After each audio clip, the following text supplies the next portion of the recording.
ಶುಭೋದಯ ಹಾಗೂ ಸಾವಿತ್ರಿಬಾಯಿ ಫುಲೆ ಜನ್ಮದಿನದ ಶುಭಾಶಯಗಳು. ಸಾವಿತ್ರಿಬಾಯಿ ಫುಲೆ ಭಾರತೀಯ ಸಮಾಜ ಸಾಧಕಿ ಮತ್ತು ಶಿಕ್ಷಣ ತಜ್ಞರಾಗಿದ್ದರು. 1846ರಲ್ಲಿ ಅವರ 8ನೇ ವಯಸ್ಸಿನಲ್ಲಿ 13 ವರ್ಷದ ಜ್ಯೋತಿರಾವ್ ಫುಲೆ ಅವರನ್ನು ವಿವಾಹವಾದರು. ಸಾವಿತ್ರಿಬಾಯಿ ಅವರಿಗೆ ಪತಿ ಮೊದಲ ಶಿಕ್ಷಣ ಕಲಿಸಿ ನಂತರ ಮಿಜಲ್ ಶಾಲೆಯಲ್ಲಿ ಶಿಕ್ಷಕಿ ತರಬೇತಿ ಪಡೆದರು. ಫುಲೆ ದಂಪತಿಗಳು ಶೂದ್ರರು, ಅತಿ ಶೂದ್ರರು ಹಾಗೂ ಮಹಿಳೆಯರಿಗೆ ಶಿಕ್ಷಣಕ್ಕಾಗಿ ಅಂದಿನ ಕಾಲದಲ್ಲಿ 14 ಶಾಲೆಗಳನ್ನು ತೆರೆದರು. ಅಂದಿನ ಸಮಾಜದಲ್ಲಿ ಅನೇಕ ಸಮಸ್ಯೆಗಳ ನಡೆಯುವೆವು. ಧೈರ್ಯದಿಂದ ಅಕ್ಷರ ಕ್ರಾಂತಿ ಆರಂಭಿಸಿದ ಇವರದು. ಸಾವಿತ್ರಿಬಾಯಿ ಫುಲೆಯನ್ನು ಅಕ್ಷರದಾಗುವ ಮೊದಲ ಮಹಿಳಾ ಶಿಕ್ಷಕಿಯನ್ನು ಕರೆಯುತ್ತಾರೆ. ಸಾವಿತ್ರಿಬಾಯಿ ಫುಲೆಯವರ ಜನ್ಮದಿನದ ಕುರಿತು ನನ್ನ ಸಹಪಾಠಿಗಳು ಕಿರು ನಾಟಕ ಮಾಡಿ ಸಚೇತನ ಕಾರ್ಯಕ್ರಮ ನಡೆಸುತ್ತಾರೆ.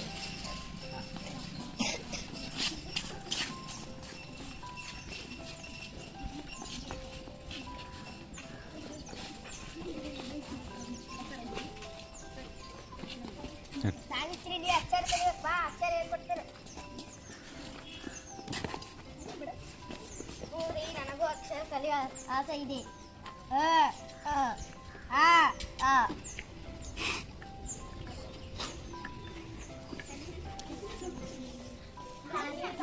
ಭೂಮಿಕಾ ಲಾವಣ್ಯ ಬನ್ನಿ, ನಮ್ಮ ಮನೆಯವರು ಅಕ್ಷರ ಕಲಿಸಾರ ನೀವು ಹೇಳ್ಕೊಡ್ತೀನಿ.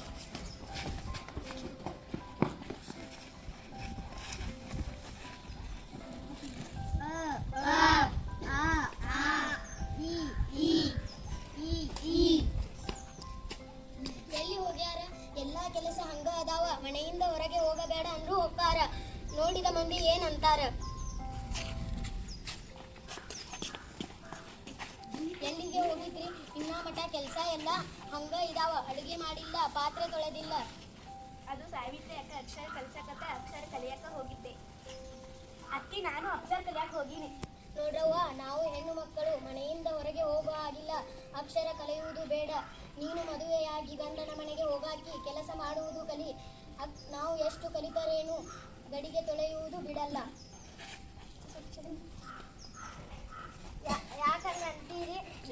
ಯಾಕಂತೀರಿ?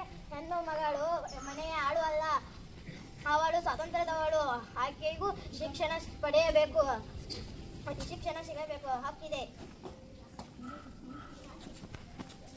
ಈಗಿನ ನಮ್ಮ ಸರ್ಕಾರವು 6ರಿಂದ 14 ವರ್ಷದ ಮಕ್ಕಳಿಗೆ ಉಚಿತ ಕಡ್ಡಾಯವಾಗಿ ಶಿಕ್ಷಣ ನೀಡಿದೆ. ಬೇಟಿ ಬಚಾವೋ ಬೇಟಿ ಪಢಾವೋ ಯೋಜನೆ ಜಾರಿಗೊಳಿಸಿದೆ. ಹೆಣ್ಣು ಮಕ್ಕಳು ಎಲ್ಲ ಕ್ಷೇತ್ರದಲ್ಲಿಯೂ ಸಾಧನೆ ಮಾಡುತ್ತಿದ್ದಾರೆ. ಬಾಲ್ಯದ ವಿವಾಹ ನಿಷೇಧಿಸಿದೆ. ಹೆಣ್ಣಿಗೆ 18 ವರ್ಷ, ಗಂಡಿಗೆ 71 ವರ್ಷ ನಿಗದಿಪಡಿಸಿದೆ. ಹೋಗಿ ಶಿಕ್ಷಣ ಪಡೆಯಿರಿ, ಸ್ವಾವಲಂಬಿಗಳಾಗಿರಿ, ಕಠಿಣ ಶ್ರಮ ಹಾಕುವವರಾಗಿರಿ, ವಿವೇಕ ಮತ್ತು ಜ್ಞಾನ ಗಳಿಸಲು ಪ್ರಯತ್ನಿಸಿ. ಜ್ಞಾನವಿಲ್ಲದಿದ್ದರೆ ಉಳಿದಿದ್ದೆಲ್ಲವೂ ಕಳೆದು ಹೋಗುತ್ತದೆ. ವಿದ್ಯೆ ಇಲ್ಲದಿದ್ದರೆ ನಾವು ಪ್ರಾಣಿಗಳಂತಾಗುತ್ತೇವೆ. ಇನ್ನು ಮುಂದೆ ಸುಮ್ಮನೆ ಇರಬೇಡಿ, ಹೋಗಿ ಶಿಕ್ಷಣ ಪಡೆಯಿರಿ. ಇಂದಿನ ಸಚೇತನ ಕಾರ್ಯಕ್ರಮ ಮುಕ್ತಾಯ. ನಾಳಿನ ಸಚೇತನ ಕಾರ್ಯಕ್ರಮ 5ನೇ ತರಗತಿ ವಿದ್ಯಾರ್ಥಿಗಳು.